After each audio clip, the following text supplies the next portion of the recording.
اللہ اکبر اللہ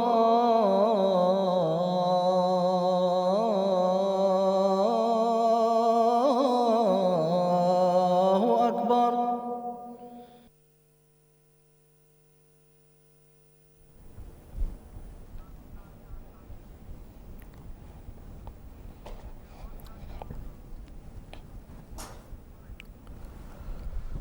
اعوذ باللہ من الشیطان الرجیم، بسم اللہ الرحمن الرحیم۔ ناظرین کرام، السلام علیکم ورحمۃ اللہ وبرکاتہ۔ پروگرام فقہی مسائل کے ساتھ ہم آپ کی خدمت میں حاضر ہیں۔ ناظرین کرام، گزشتہ سال بھی تقریباً انہی دنوں میں یہ پروگرام لائیو آپ کی خدمت میں پیش کیا گیا، اور آج بھی اس لائیو پروگرام میں ہم آپ کی خدمت میں حاضر ہیں۔ ناظرین کرام، اگر ہم غور کریں تو گزشتہ اس عرصے سے لے کے آج تک کے دوران رمضان کے لیے جو دوبارہ ہم پروگرام کرنے کے لیے یہاں بیٹھے ہیں، تو اس میں کتنے ہی لوگ ہیں جو دوبارہ اس پروگرام کو دیکھنے کے لیے موجود نہیں ہیں، یعنی تقدیر الہی کے تحت ان کی زندگی نے وفا نہیں کی۔ اسی طرح بہت سے لوگ ہیں جو موجود ہیں، لیکن بعض حالات کی وجہ سے، صحت کی خرابی کی وجہ سے عین ممکن ہے کہ اس قابل نہ ہوں کہ دوبارہ روزے رکھ سکیں۔ تو اگر ہمیں اللہ تعالیٰ نے زندگی عطا فرمائی ہے کہ ہم دوبارہ اس مہینے میں اکٹھے ہو سکیں، اور ہمیں صحت عطا فرمائی ہے کہ ہم اس قابل ہوں کہ روزے رکھ سکیں، تو یہ محض اللہ تعالیٰ کا احسان ہے۔ اور ایسا شخص جس کو صحت و عافیت کے ساتھ زندگی میں یہ مہینہ دیکھنا نصیب ہو، اس کے لیے اللہ تعالیٰ کا یہ ارشاد ہے کہ من شاہد منکم الشہر فلیصمہ، کہ تم میں سے جو بھی اس مہینے کو دیکھے اسے چاہیے کہ وہ روزے رکھے۔ اور حضرت اقدس محمد مصطفیٰ صلی اللہ علیہ وسلم نے فرمایا ہے کہ بہت ہی بدقسمت ہے وہ شخص جس نے رمضان پایا مگر وہ اس میں عبادت کر کے، روزے رکھ کے اپنے گناہ بخشوا کر جنت میں داخل نہ ہو سکا۔ تو اللہ تعالیٰ کے اس احسان کو ہمیں یوں ہی جو ہے وہ ڈیل کرنا چاہیے کہ یہ رحمتوں اور برکتوں والا مہینہ اگر اللہ تعالیٰ نے اپنے فضل سے ہمیں دوبارہ عنایت فرمایا ہے تو ہم اس کی عبادات کے حق بجا لانے والے میں ہوں، اس میں پوری طرح سے دل ڈال کر نیکیوں پر عمل پیرا ہونے والے ہوں۔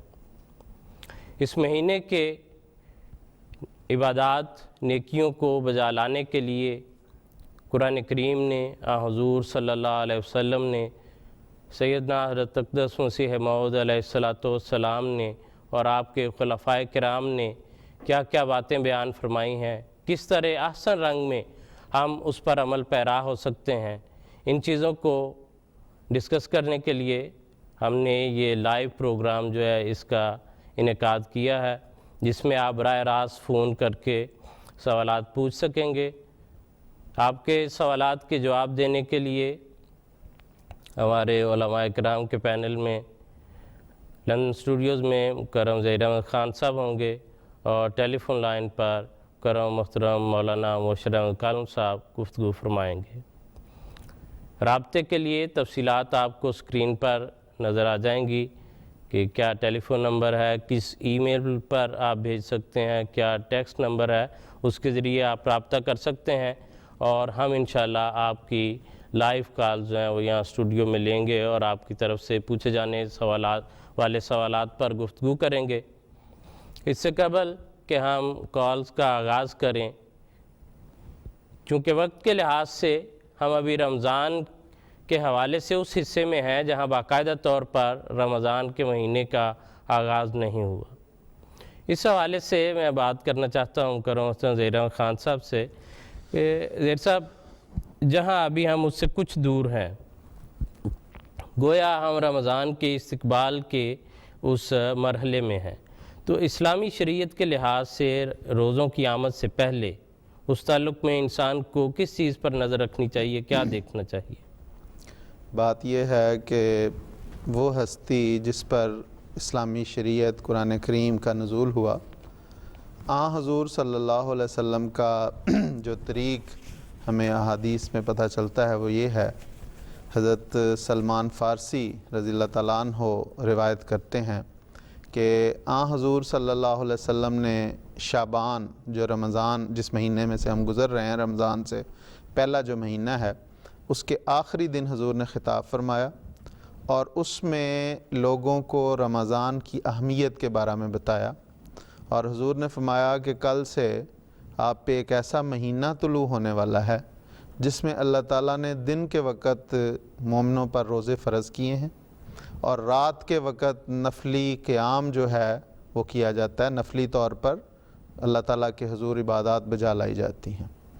حضور صلی اللہ علیہ وسلم نے اس مہینے کی جو برکات اور اس مہینے کی فضیلتوں کا ذکر کرتے ہوئے فرمایا، اپنے صحابہ کو بتایا کہ یہ ایسا مہینہ ہے کہ اس میں اگر کوئی ایک نیکی کرتا ہے تو وہ نیکی اسی طرح ہوتی ہے جس طرح اس نے گویا عام دنوں میں فرض بجا لایا ہے، وہ کیونکہ فرض کی جو اجر ہے، فرض کا جو ثواب ہے وہ نفلی نیکی سے زیادہ ہے۔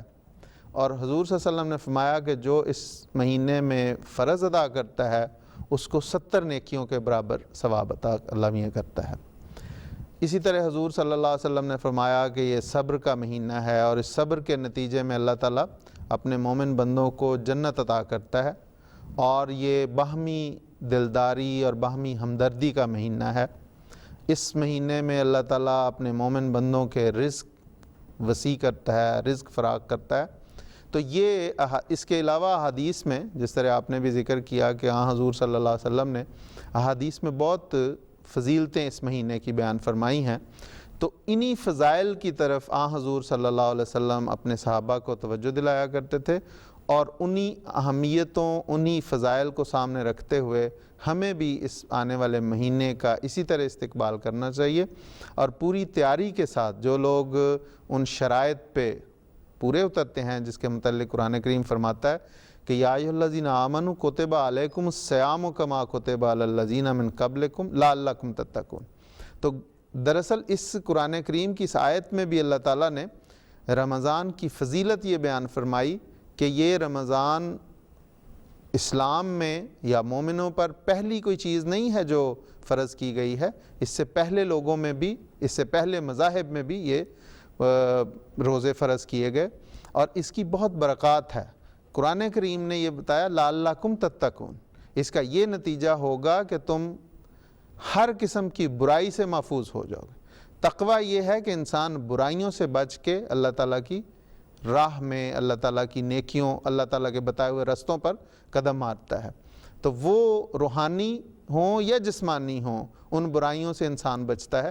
تو یہ دراصل وہ فضائل ہیں۔ اسی طرح احادیث میں اور بھی بہت ساری فضیلتیں ہیں۔ صلی اللہ علیہ وسلم نے فرمایا کہ اس میں جنت کے دروازے کھول دیے جاتے ہیں، جہنم کے دروازے بند کر دیے جاتے ہیں، شیطان کو جکڑ دیا جاتا ہے۔ یہ تمام وہ فضائل ہیں، گویا اس میں نیکی کی تحریکات بہت بڑھا دی جاتی ہیں، اور اگر کوئی شخص اللہ تعالیٰ کا قرب حاصل کرنا چاہے تو جس طرح اسی رمضان کے تسلسل میں اللہ تعالیٰ نے فرمایا کہ اذا سألک عبادی انی فانی قریب، کہ جب میرے بندے تجھ سے میرے متعلق پوچھیں تو انہیں کہو میں بہت قریب ہوں، وہ میرے قریب آنے کی کوشش تو کریں، وہ میرے متعلق جستجو تو کریں۔ تو یہ وہ مہینہ ہے جس میں اللہ تعالیٰ کا قرب انسان کو حاصل، اگر وہ کوشش کرے تو اللہ تعالیٰ کا قرب اسے حاصل ہو جاتا ہے۔ تو یہ وہ فضائل ہیں جو دراصل حضور صلی اللہ علیہ وسلم نے بھی، قرآن کریم نے بھی بیان کی ہیں، اور جن کو ہمیں سامنے رکھتے ہوئے رمضان کی تیاری کرنی چاہیے۔ جی بالکل، خاصا جیسے ابھی آپ ذکر فرما رہے تھے، مثلا حدیث میں ایک حدیث میں کہ ایک دن کے روزے کا بیان فرمایا حضور صلی اللہ علیہ وسلم، من صام یوما فی سبیل اللہ بعدہ اللہ بذالک وجہہ عن النار 70 خریف، جی کہ جو ایک دن کا جو روزہ رکھے اللہ کی راہ میں تو اللہ تعالیٰ اس کے چہرے سے 70 سال کی مسافت کی دوری پر آگ سے رکھے گا۔ جی تو ایک دن کا اگر یہ اجر ہے تو اللہ تعالیٰ نے وہ موقع مومنین کو پورے 30 دن کے لیے عطا فرمایا ہے کہ ایک مسلسل جو ہے، اور جس کے روزے فرض ہیں، جی بالکل، کہ یہ ایسی ایک جو ہے کسی قدر یہ بھی دیکھا جاتا ہے بعض دفعہ نوجوانوں میں کہ ذرا ہلکے انداز میں لیتے ہیں کہ شاید کوئی اتنا ضروری نہیں، اگر رکھ لیا تو ٹھیک ہے۔ یہ باقاعدہ یعنی فرض چیزوں میں سے ہے کہ جس کا رکھنا بہرحال ضروری ہے۔ قرآن کریم کہتا ہے فَلْيَصُمْ ہو، جو اس کو پائے اسے چاہیے کہ روزے رکھے۔ اور جیسے دوسری آیت کریمہ میں فرمایا کہ کتب علیکم الصیام، تم پر روزے فرض کیے گئے ہیں۔ خان صاحب کالرز جو ہیں وہ ہمارے ساتھ لائنز پر ہیں، تو میرا خیال ہے چونکہ ہمارے پروگرام کا وقت جو ہے وہ بہت زیادہ نہیں ہے، 30 منٹ کا صرف دورانیہ ہوگا، تو ہم فوری طور پر کالز کا جو ہے وہ آغاز کریں گے، اور درمیان میں جہاں وقت ہوا اور مزید گفتگو بھی ہوگی۔ تو ہمارے ساتھ جو لائن پر ہیں، اگر طیب صاحب ہمارے ساتھ لائن پر ہوں تو ان سے بات کروا دیں۔ السلام علیکم۔ وعلیکم السلام ورحمۃ اللہ وبرکاتہ۔ میرا سوال آپ سے یہ ہے کہ اعتکاف کے لیے کیا ضروری ہے کہ سارے روزے رکھے جائیں؟ اور اگر ایک کاروباری بندہ اعتکاف بیٹھنا چاہتا ہے تو مثلاً جیسے کہ میں اس وقت خادم مسجد کے طور پر ذمہ داری اپنی نبھا رہا ہوں وولورہمپٹن مسجد میں، تو کیا میں اعتکاف بیٹھ سکتا ہوں؟ کیونکہ ساتھ ساتھ مسجد کی بھی ذمہ داری ہے، صفائی وغیرہ کا انتظام کرنا، افطاری کا انتظام ہے، تو اس دوران اعتکاف بیٹھا جا سکتا ہے؟ جزاک اللہ۔ جی ٹھیک ہے جی، بہت شکریہ، جزاکم اللہ۔ کالن صاحب سے اس کے متعلق پوچھیں۔ کالن صاحب ہلو، السلام علیکم جی۔ ہاں ورحمۃ اللہ۔ کالن صاحب سوال ان کا ہے کہ کیا اعتکاف بیٹھنے کے لیے روزے رکھنا ضروری ہے؟ اور دوسرا حصہ ان کا یہ تھا کہ اگر کوئی ایسا شخص ہے جو جس کی کوئی اس دوران اعتکاف کے اندر ہی، اگر میں اپنے الفاظ میں بیان کروں کہ اسی جگہ پر اس کے کام کی نوعیت بھی ایسی ہے، مثلاً وہ مسجد میں خادم کے طور پر اگر کام کر رہا ہے تو اعتکاف بیٹھے ہوئے ساتھ ساتھ وہ مسجد کی صفائی وغیرہ یا سحری اور افطاری کے انتظامات کے ساتھ کیا اعتکاف بیٹھ سکتا ہے؟ بات یہ ہے کہ اگر ماہ رمضان میں آخری عشرہ شروع ہونے سے پہلے بیماری یا سفر کے سبب وہ کوئی روزہ نہیں رکھ سکا تو کوئی حرج نہیں، وہ آخری عشرے میں اعتکاف بیٹھ سکتا ہے، اور اعتکاف کے دوران روزہ رکھنا ضروری ہے جیسا کہ سنت سے ثابت ہے۔ اسی طرح اعتکاف جو ہے یہ گویا ایک قسم کی ترک دنیا ہے کہ اس میں وہ صرف اللہ تعالیٰ کی عبادت، اللہ کے ذکر اور اللہ کے حضور دعاؤں کے لیے 10 دن وقف کر دیتا ہے۔ اس لیے اعتکاف کے دوران اس کا کوئی اور کام کرنا، کوئی ڈیوٹیاں دینا وہ مناسب نہیں۔ جی ٹھیک ہے کالن صاحب، بہت شکریہ، جزاکم اللہ۔ اگلے کالر سے بات کریں گے، کامران صاحب ہمارے ساتھ ہیں۔ میرا تراویح کے متعلق سوال ہے۔ جی مجھے یہ بتا دیں کہ تراویح پڑھنا ضروری ہے، اور اگر تراویح ضروری ہے اگر کام کا ٹائم ہو تو اس صورت میں کیا بتا سکتے ہیں آپ؟ نہیں، کام کے ٹائم سے کامران صاحب کیا مراد ہے کہ بعد میں پڑھ لی جائے کہ؟ ہاں جی اس میں کام آ جائے تو تراویح عشاء کے بعد ظاہری بات ہے، تو اگر کام پہ ہو تو پڑھنا ضروری ہے۔ جی ٹھیک ہے، جی ٹھیک ہے، بہت شکریہ، بہت شکریہ۔ جی خان صاحب تراویح کے متعلق جی اصل بات تو یہ ہے، جس طرح اس پروگرام کے شروع میں نے عرض کی تھی کہ حضور صلی اللہ علیہ وسلم نے فرمایا کہ دن کے وقت روزے فرض کیے گئے ہیں، اور رات کے وقت نفلی عبادت جو طوعی عبادت جو دراصل قیام اللیل ہے، رات کے وقت نماز ادا کرنا ہے۔ اور تراویح حضور صلی اللہ علیہ وسلم کی سنت سے اس طرح ثابت نہیں ہے کہ یہ حضور صلی اللہ علیہ وسلم کے زمانے میں صحابہ اس طرح تراویح پڑھا کرتے تھے، بلکہ حضور صلی اللہ علیہ وسلم کی اپنی سنت تہجد کی ادائیگی ہے۔ اور رمضان، جیسا میں نے عرض کی کہ رات کے وقت قیام اللیل، توئی کا لفظ حضور صلی اللہ علیہ وسلم نے فرمایا کہ اگر جس کو جتنی بھی استطاعت ہو وہ رات کے وقت قیام کرے، اور وہ تہجد کا وقت دراصل وہ ہے جو رات کو عشاء کی نماز پڑھنے کے بعد، سونے کے بعد طلوع فجر سے پہلے اٹھ کر جو عبادت ادا کی جاتی ہے وہ تہجد کہلاتی ہے۔ حضور صلی اللہ علیہ وسلم کا اپنا طریق یہ تھا کہ حضور رات کے مختلف وقتوں میں بھی یہ بعض اوقات وقفے وقفے ادا کرتے، بعض اوقات مسلسل یہ تہجد ادا کرتے، اور عموماً جو روایات ملتی ہیں وہ یہ ہیں کہ حضور صلی اللہ علیہ وسلم 8 رکعت نوافل اور 3 رکعت وتر ادا کیا کرتے تھے۔ تو دراصل تراویح جو ہے یہ حضرت عمر رضی اللہ تعالیٰ عنہ کے زمانے میں حضور نے ان لوگوں کے لیے، یعنی حضور سے مراد حضرت عمر رضی اللہ تعالیٰ عنہ مراد ہیں، انہوں نے ایسے لوگوں کے لیے جو محنت مزدوری کرنے والے ہیں، جن کے لیے صبح تہجد کے وقت اٹھنا مشکل ہوتا تھا، ان کی آسانی کے لیے حضرت عمر رضی اللہ تعالیٰ عنہ نے پہلے وقت میں عشاء کے بعد نماز تراویح کا اجرا فرمایا۔ اور یہ دراصل حضور صلی اللہ علیہ وسلم کا فرمان کہ میرے خلفاء کی سنت بھی دراصل میری ہی سنت ہے، تو اس کے تحت یہ ایک اچھی چیز ہے جو ان لوگوں کے لیے جاری کی گئی۔ لیکن جو لوگ تہجد ادا کر سکتے ہیں ان کے لیے افضل تہجد ادا کرنا ہے، اور تراویح اس طرح ضروری اور فرض نہیں ہے۔ لیکن توئی عبادت یا رات کے وقت نوافل کا ادا کرنا رمضان کے ساتھ ایک لازم و ملزوم ہو جاتا ہے۔ وہ رمضان، وہ روزہ پھیکا پھیکا محسوس ہوتا ہے جس میں رات کے وقت عبادت نہ کی جائے۔ بعض اوقات ہوتا ہے کہ انسان کام کاج کی وجہ سے لیٹ سویا اور صبح تہجد کے وقت نہیں اٹھ سکا، اور عین سحری کے وقت اٹھا اور اتنا وقت تھا کہ اس نے روزہ رکھ لیا، تو روزہ تو اس کا ہو جاتا ہے، لیکن ایک دل میں، ایک ضمیر میں ایک بوجھ رہتا ہے کہ میں وہ حصہ جو رات کی عبادت کا وہ ادا نہیں کر سکا۔ قرآن کا تلاوت، رات کی عبادت، دن کا روزہ، یہ سارے آپس میں مل کے رمضان کی فضائل اور اس کی برکات کو بڑھاتے ہیں۔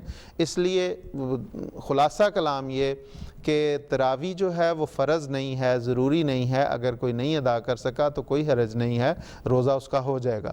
لیکن اگر کوئی استطاعت رکھتا ہے تو وہ بہتر یہ ہے کہ تہجد ادا کرے، اور اگر تہجد نہیں ادا کر سکتا تو پھر کچھ نہ کچھ اس نفلی عبادت کو بجا لانے کے لیے پھر تراویح کو ادا کر لے۔ جی ٹھیک ہے۔ اور یہ جو خیال ایک پایا جاتا ہے کہ تراویح نہیں پڑھ سکا اس لیے میں آج روزہ نہیں رکھ سکتا، اس کا جو ہے حقیقت سے کوئی تعلق نہیں ہے، کہ عبادت جو ہے زائد عبادات وہ ضرور کرنی چاہیے، لیکن اس وجہ سے روزہ رکھنے میں روک نہیں بنتی۔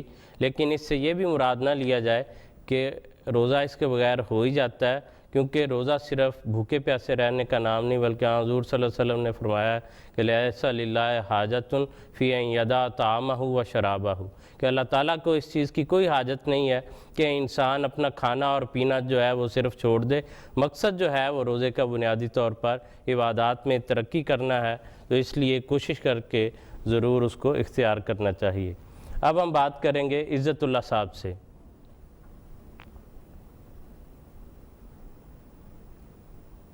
ہیلو، السلام علیکم۔ وعلیکم السلام۔ سر کیا حال ہے؟ میں چاہنا جی شاید آپ کا ٹیلی ویژن آن ہے، پلیز اس کی آواز بند کر لیں اور فون پر بات کیجئے۔ سر میں چاہنا سے بول رہا ہوں، کیا حال ہے؟ ٹھیک ہو؟ جی الگ شکر ہے۔ جی فرمائیں، کیا پوچھیں گے؟ اچھا سر، یہ پوچھ رہا ہوں کہ یہاں پہ گرمی بہت زیادہ ہے، اور یہاں پہ افطاری کی ٹائمنگ کی کوئی بہتر نہیں چلتا ہے، تو ہم لوگ سفر میں کیا ہم لوگ یہ روزے کھا سکتا ہے؟ دوبارہ اس میں گھر میں ہم رکھے، اگر دوبارہ اس کو گھر میں رکھے یہ ہم لوگ روزہ کھا سکتے ہیں؟ جی ٹھیک ہے عزت اللہ صاحب، بہت شکریہ۔ ابھی اس پر بات کریں گے، اور محترم کالن صاحب کے پاس چلتے ہیں اس سوال کے لیے۔ کالن صاحب السلام علیکم۔ جی فرمائیں۔ جی کالن صاحب، عزت اللہ صاحب نے یہ سوال پوچھا ہے، وہ کہتے ہیں جی ہم چائنا میں ہیں اور اس وقت یہاں پر بہت گرمی ہے اور ہم سفر پر ہیں، تو کیا ہم یہ روزے چھوڑ سکتے ہیں؟ اور واپس آ کر اپنے گھر میں روزے رکھ سکتے ہیں یہ والے؟ بس تو ان کا سفر 15 دن سے زیادہ کا ہے تو پھر وہ روزے نہیں چھوڑ سکتے. اگر وہاں پہ قیام ہے ایک جگہ پر چائنا کے کسی شہر میں یا گاؤں میں، لیکن اگر وہاں بھی وہ تقریباً سفر پر ہی ہیں، 1 دن کہیں رہے، 2 دن کہیں رہے، 3 دن کہیں رہے، تو پھر وہ روزہ چھوڑ سکتے ہیں. بلکہ انہیں ضرور چھوڑنا چاہیے. شریعت کا حکم ہے کہ مسافر اور بیمار روزہ نہ رکھے، وہ تندرست ہو جائے یا اس کا سفر ختم ہو جائے تو پھر رمضان کے جو چھوٹے ہوئے فرض روزے ہیں بیماری کے سبب یا سفر کے سبب انہیں پورا کرے. لیکن اگر وہ ایک ہی گاؤں میں یا ایک ہی شہر میں 15 دن سے زیادہ قیام کا ارادہ رکھتے ہیں، 1 مہینے کا، 3 ہفتے کا، 2 مہینے کا، تو پھر وہ مسافر نہیں ہیں، پھر انہیں وہاں پہ روزے رمضان کے رکھنے چاہیے. جی ٹھیک ہے، بہت شکریہ جی. وقت جو ہے وہ تیزی سے بھاگتا ہوا جا رہا ہے. اگلے کالر سے ہم بات کریں گے. محدود وقت ہے پروگرام کا. ناہید ملک، یہ نام دونوں طرح استعمال ہو سکتا ہے، مذکر مؤنث، اس لیے میں کوئی ساتھ نہیں کہتا. جی ہیلو، السلام علیکم. السلام علیکم. جی جی میرا سوال تھا کہ ایک عورت جب پریگننٹ ہوتی ہے تو اس پر تو روزے فرض نہیں ہوتے ہیں، تو اس کے بعد جب وہ بچے کو دودھ پلا رہی ہے تو اس دوران میں بھی روزے فرض نہیں ہوئے. تو 1 سال تو پریگننسی کے دوران میں گزر گیا اور دوسرا جو ہے سال وہ بچے کو دودھ پلانے میں گزر گیا، تو اور انہوں نے فدیہ بھی دے دیا. تو اس کے بعد ان کو آیا بعد میں جب وہ مطلب اس چیز سے فارغ ہو جائیں، بچے کو دودھ پلانے سے فارغ ہو جائیں، تو ان کو روزے جو چھوٹے ہوئے ہیں وہ رکھنے چاہیے یا ان کے لیے کیا حکم ہے؟ جی ٹھیک ہے، بہت شکریہ.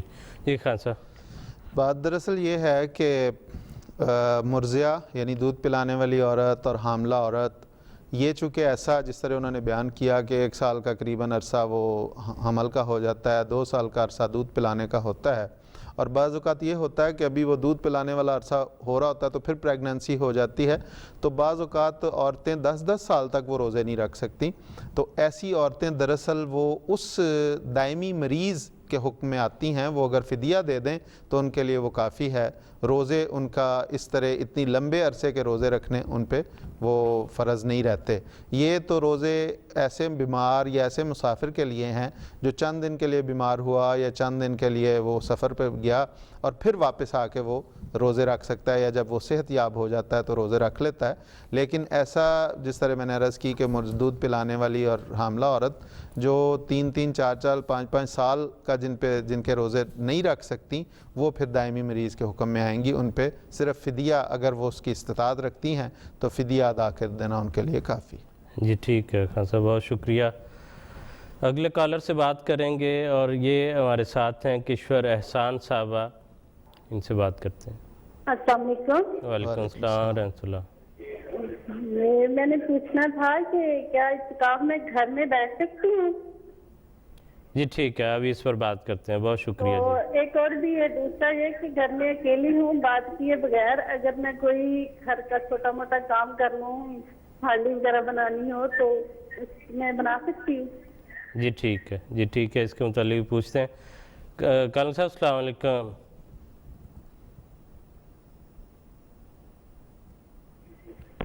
السلام علیکم. کالم صاحب. وعلیکم السلام ورحمۃ اللہ. جی کالم صاحب، یہ انہوں نے سوال پوچھا ہے کہ میں یہ خاتون ہیں، کہتی ہیں کہ میں اکیلی ہوں اور میں کیا گھر پر اعتکاف بیٹھ سکتی ہوں، اور دوسرا حصہ یہ ہے کہ کیا اس دوران میں چھوٹا موٹا کام مثلاً اپنی افطاری سحری وغیرہ تیار کر سکتی ہوں؟ جی بات یہ ہے کہ حضرت رسول پاک صلی اللہ علیہ وسلم کی ازواج مطہرات اور دیگر صحابیات اپنے گھروں میں اعتکاف نہیں بیٹھا کرتی تھیں، بلکہ مسجد میں خیمے لگا کر مسجد میں اعتکاف کیا کرتی تھی. اس سے پتہ چلا کہ اصل مسنون اعتکاف مسجد میں ہوتا ہے. لیکن اگر کوئی خاتون مسجد میں نہیں جا سکتی، گھر میں بیٹھ کر وہ عبادت کرتی ہے، ذکر الہی کرتی ہے، دعائیں کرتی ہے، تو ہم اس کو اس بات سے منع نہیں کر سکتے، لیکن اس کا یہ اعتکاف مسنون اعتکاف قرار نہیں پائے گا. جی ٹھیک ہے، بہت شکریہ کلن صاحب۔ آگے ہمارے ساتھ ہیں آصف صاحب لائن پر ہیں اور پروگرام کے کچھ آخری منٹس چل رہے ہیں، آصف صاحب سے بات کرتے ہیں۔ السلام علیکم۔ وعلیکم السلام۔ ہاں جی، میں جرمن سے آصف بول رہا ہوں۔ جی جی، میرا یہ سوال ہے کہ جب حضرت عمر رضی اللہ تعالیٰ عنہ نے تراویح شروع کروائی تھی جی تو کیا انہوں نے 20 تراویح شروع کروائی تھی یا 8 شروع کروائی تھی؟ جی ٹھیک ہے افسر جی، اس کا چونکہ میں نے جیسے عرض کیا تھا کہ تراویح دراصل تہجد کی ایک آسان صورت ہے، اور حضور صلی اللہ علیہ وسلم کی جو متواتر روایات میں جو حضور کی سنت کا پتہ چلتا ہے وہ 8 نوافل کا ہی ہے، 8 نوافل اور 3 وتر، گویا 11 پوری رکھتے پڑھا کرتے تھے، اور بعض اوقات بعض روایات میں آتا ہے کہ اس کے بعد 2 نفل پھر پڑھتے، تو یہ اس طرح زیادہ سے زیادہ وہ بھی بعض روایت، لیکن جس طرح میں نے عرض کی کہ مسلسل روایات میں حضور صلی اللہ علیہ وسلم کی جو مستند کتب میں ہے وہ 8 نوافل کا ہی ذکر ہے۔ تو چونکہ حضرت عمر رضی اللہ تعالیٰ عنہ نے اسی سنت کے تابع ان لوگوں کے لیے آسانی پیدا کرنے کے لیے جن کے لیے صبح اٹھنا مشکل تھا یہ جاری کی تھی، اس لیے 8 تراویح ہی ہے، اور حضرت عمر نے 8 تراویح ہی شروع کی تھی اور اسی میں قرآن کریم کا دور مکمل ہوتا تھا۔ یہ کس دور میں 20 ہوئی ہیں، 20 کا آغاز کہاں سے ہوا ہے میں اس بارے میں مجھے علم نہیں ہے۔ جی ٹھیک ہے، اس پر مزید جو ہے وہ آئندہ دنوں میں انشاءاللہ پروگرام ہوں گے تو اس پر مزید بات کریں گے۔ اور ابھی ہمارے ساتھ ایک خاتون کالر ہیں جو اپنا نام نہیں بتانا چاہتی لیکن کوئی سوال ہے ان کا، دیکھتے ہیں۔ السلام علیکم۔ السلام علیکم۔ وعلیکم السلام ورحمۃ اللہ۔ جی میں ساؤتھ ویل سے ہوں، اور میرا یہ سوال تھا کہ اصل میں ہمارے ساؤتھ ویلز میں کوئی مسجد نہیں ہے اور میں اعتکاف میں بیٹھنا چاہتی ہوں، کیا میں لندن یہاں سے بہت دور ہے تو کیا میں گھر میں اعتکاف بیٹھ سکتی ہوں؟ جی ٹھیک ہے، اس کا جواب تو ابھی تو پروگرام میں پہلے محترم مفتی صاحب نے جواب دے دیا ہے کہ یہ تو پھر مجبوری کے تحت آ جائے گا، اور وہی بات کہ کوئی کسی نیکی سے تو کسی کو نہیں روکا جا سکتا، اس لیے مسنون اعتکاف کے لیے تو ضروری ہے کہ مساجد میں ہی بیٹھا جائے، لیکن اگر مسجد نہیں ہے اور مجبوری ہے اور ایک نیکی کو اختیار کرنا چاہتی ہیں تو اپنے گھر میں بھی آپ اعتکاف بیٹھ سکتی ہیں، کوئی حرج کی بات نہیں ہے۔ جی ٹھیک ہے، بہت شکریہ جی، جزاکم اللہ احسن الجزا۔ جو وقت ہے اس میں کوشش کرتے ہیں مزید جو بات ہو سکے۔ عطاء اعلیٰ صاحب ہیں لائن پر ہمارے ساتھ۔ السلام علیکم ورحمۃ اللہ۔ وعلیکم السلام ورحمۃ اللہ۔ سر میرا ایک سوال ہے کہ نماز حاجت کس وقت ادا کرنی چاہیے اور اس کا طریقہ کار کیا ہے؟ جی ٹھیک ہے، کلن صاحب سے بات کریں گے۔ السلام علیکم کلن صاحب۔ السلام علیکم۔ وعلیکم السلام ورحمۃ اللہ۔ کل صاحب یہ ایک دوست ہے، انہوں نے پوچھا کہ نماز حاجت کس وقت ادا کرنی چاہیے اور اس کا طریق کیا ہے، اگر مختصراً بتا سکیں۔ نماز حاجت کے معنی ہے ضرورت، تو جس وقت بھی کوئی انسان کوئی ضرورت محسوس کرے فوراً وضو کر کے وہ 2 رکعت نوافل پڑھے اور دعائیں کرے، اس کا نام صلاۃ الحاجت ہے۔ تو سوائے ممنوع اوقات کے جب بھی اسے کوئی مشکل ہو، کوئی دقت ہو، کوئی پریشانی ہو تو فوراً وضو کر کے 2 رکعت نفل پڑھے اور دعائیں کرے۔ جی ٹھیک ہے کل صاحب، بہت شکریہ، جزاکم اللہ احسن الجزا۔ ناظرین کرام، ہمارے آج کے اس پروگرام کا وقت اپنے اختتام کو پہنچ رہا ہے۔ انشاءاللہ رمضان کے اس مہینے میں یہ پروگرام اسی طرح لائیو جاری رہے گا اور آپ فون کر کے براہ راست علماء کرام سے بات کر سکیں گے۔ اگلا پروگرام جب ہوگا تو اس وقت تک انشاءاللہ رمضان کا آغاز ہو چکا ہوگا۔ اللہ تعالیٰ ہم سب کو توفیق دے کہ ہم کما حق ہو اس کی برکات سے فائدہ اٹھانے والے ہوں۔ سیدنا خلیفۃ المسیح رابع رحمہ اللہ نے 1996 کے اپنے خطبہ جمعہ میں فرمایا تھا کہ رمضان گویا ایک قسم کی نئی روحانی پیدائش لے کر آتا ہے، کہ انسان روحانی طور پر ایک نئی زندگی حاصل کرتا ہے اور اس کے گزشتہ تمام گناہ جو ہیں وہ اس سے دور ہو جاتے ہیں، اور ظاہر ہے اس کے لیے انسان کی کوشش پر یہ ڈیپینڈ کرتا ہے کہ انسان اس کے لیے کتنی محنت اور کوشش کرتا ہے اور دعا کرتا ہے، جس کو اللہ تعالیٰ کا پھر فضل جو ہے وہ جذب کر کے تو وہ برکات انسان کے شامل حال ہوں۔ اللہ تعالیٰ ہم سب کو اس کی توفیق عطا فرمائے۔ اگلے دنوں میں جب آغاز ہوگا تو ایک چیز جو آپ کو پیش آئے گی وہ ہے کہ آپ اس رمضان کا چاند دیکھیں گے، تو اس کے لیے جو دعا ہے اس کو بھی دیکھتے ہوئے پڑھنا چاہیے جو حضور صلی اللہ علیہ وسلم نے سکھائی ہے، اللہم احلہ علینا بالامن والایمان والسلامت والاسلام میں۔ اللہ تعالیٰ ہم سب کو برکتیں سمیٹنے کی توفیق عطا فرمائے۔ پھر ملاقات ہوگی۔ السلام علیکم ورحمۃ اللہ وبرکاتہ۔ اللہ